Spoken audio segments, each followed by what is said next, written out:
Welcome back, everybody. Thank you for joining me here today so that we could discuss Sonic the Hedgehog. So this movie's about an owl that sends a baby talking hedgehog, blue hedgehog, through an interdimensional portal to Earth.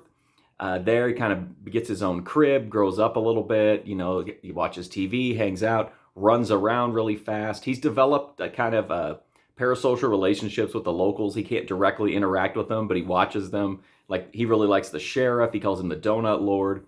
The sheriff is bored. He wants a big city job. And when Sonic causes a huge power outage and it attracts the attention of the government, including Dr. Robotnik, who is an agent working for an evil agent working for the government, Robotnik is dispatched there to find out what's going on, and it becomes, Sonic versus Robotnik with the help of a local law enforcement officer, I guess. And that's the point of Sonic the Hedgehog. So this franchise, obviously hugely successful, got started off on a bad foot with a weird character design back in the day. Although I gotta be honest, I love bad movies. It probably wouldn't have been this kind of success, but I still think about that like terrible Sonic design and how much funnier this movie might have been if it was in here. But I don't think this is a bad movie at all. I actually think it's pretty solid. Definitely nothing like the game, which is pretty much the only Sonic stuff that I'm really that informed on.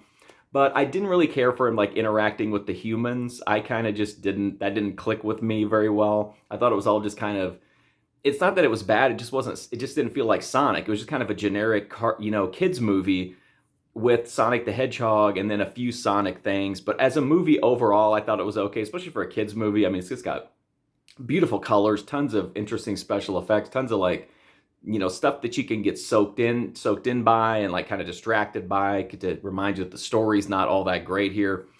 Jim Carrey is unhinged as Robotnik, maybe the main reason the series works so well.